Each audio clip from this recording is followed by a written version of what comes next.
नमस्कार बंधुरा आमी श्रावणी आमी चले एसेছি आरो एकटी रेसिपि निये। चलो रेसिपिटी ताहले एकबार देखे निই। आजकेर रेसिपि रुई माछेर झोल। हाथे कम समय थाकले एरकम भावे यदि ताड़ाताड़ी एकटा माछेर झोल बानानो जाय ताहले आमादेर लांच बा डिनारेर पक्षे बेश सुविधा हय। ताहले चलो रेसिपिटी शुरू करी।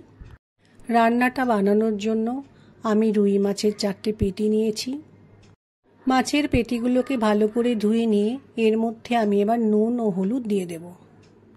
नुन हलुदटाके खूब भालो करे माछेर मध्य माखिये निते हबे।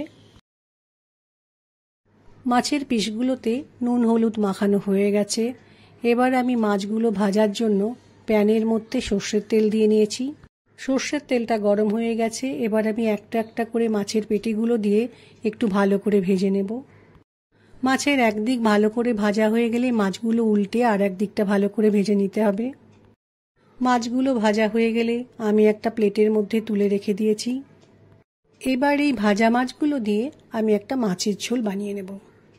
माछेर झोल बानानोर जोन्नो माछ भाजार तेलेर मধ্যেই प्रथमे एकटु राঁধুনি फोड़न दिलाम।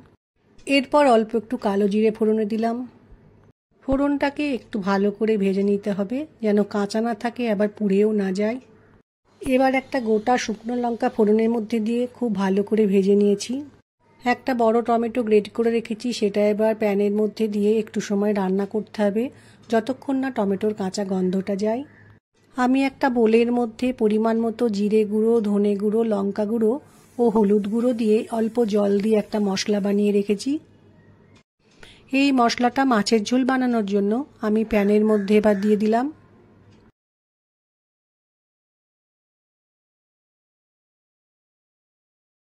এবার রান্নার মধ্যে পরিমাণ মতো নুন দিয়ে দিলাম। সমস্ত মশলাকে ভালো করে মিশিয়ে নিয়ে একটু সময় কষিয়ে নিতে হবে। দেখো কত সুন্দর একটা গ্রেভি তৈরি হচ্ছে। মশলাটা ভালোভাবে কষানো হয়ে গেলে আমি উষ্ণ গরম জল বানিয়ে রেখেছি সেটা এবার প্যানের মধ্যে দিয়ে খুব ভালো করে মিশিয়ে নিয়ে ফুটতে দেব। ঝোলটা ফুটে উঠেছে। এই সময় আমি একটা একটা করে মাছের পেটি রান্নার মধ্যে দিয়ে দেব। মাছগুলোকে ঝোলের মধ্যে দেওয়ার পর একদিক রান্না হয়ে গেলে মাছগুলোকে আরেকবার উল্টে দিতে হবে। তাহলে মাছের দুদিকেই মশলাটা যাবে এবং খেতেও ভালো লাগবে। খুব সহজে এবং খুব তাড়াতাড়ি টমেটো দিয়ে রুই মাছের রান্নাটা আমার হয়ে গেল। আশা করছি আজকের ভিডিওটা তোমাদের ভালো লাগবে।